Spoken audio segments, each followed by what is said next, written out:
વડાપ્રધાન નરેન્દ્ર મોદીએ કહ્યું કે આતંકવાદીઓ પાકિસ્તાનની સેનાના રક્ષણ હેઠળ પોતાને સુરક્ષિત માનતા હતા. આપણી સેનાએ તેમને એક જ ઝાટકે ઘૂંટણિયે પાડી દીધા. શામળાજી હિંમતનગર હાઈવે પર આવેલી ઘી બનાવતી કંપની બાપાશ્રી કંપનીમાં એસઓજી એફએસએલ ફૂડ એન્ડ ડ્રગ્સના સંયુક્ત દરોડા.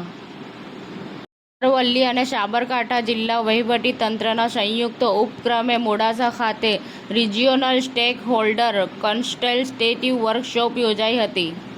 મોડાસા શહેરમાં કેપી હોસ્ટેલ ખાતે બાળકોને મેદસ્વીતાથી જાગૃત કરવા માટે 15 દિવસીય યોગ સમર કેમ્પનું સમાપન સમારોહ યોજવામાં આવ્યો હતો. અમદાવાદ ડોક્ટર ધવલ નાયકનું મારા પરિવાર વતી ફૂલહાર કરી સન્માન કરવામાં આવ્યું. નસવાડી ગ્રામ પંચાયતમાં 3 વસ્તી વહીવટદારના શાસનથી થાકેલા નસવાડી જૂથ ગ્રામ પંચાયતમાં આવેલા વોર્ડના મતદારોનો મિજાજ આસમાને છે. ચંડોલાના રહેવાસીઓને જે રીતે બાંગ્લાદેશીઓના નામે ત્રાસ આપવામાં આવ્યો અને પરેડ કરવામાં આવી તે ગેરબંધારણીય છે.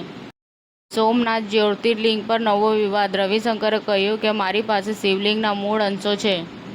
મુખ્યમંત્રી ભૂપેન્દ્ર પટેલે બનાસકાંઠા જિલ્લા ખાતેથી કુવા રિચાર્જ અભિયાનનો પ્રારંભ કરાવ્યો. ગુજરાતમાં તારીખ 31 મેના રોજ સિવિલ ડિફેન્સની ઓપરેશન શિલ્ડ મોકડ્રીલ યોજાશે. હવામાન વિભાગના જણાવ્યા અનુસાર રાજ્યમાં આગામી 24 કલાકમાં વાવાઝોડા અને વીજળી પડવાની સંભાવના. સમાચાર ટુડે ન્યૂઝ ચેનલની ટીમ અને જે સત્ય છે તે જ બતાવશે.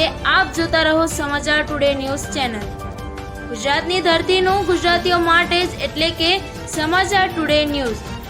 અમારી સમાચાર ટુડે ન્યૂઝ ચેનલને લાઇક કરો, શેર કરો અને સબસ્ક્રાઇબ કરો અને જોડાયા રહો સમાચાર ટુડે ન્યૂઝ ચેનલ સાથે.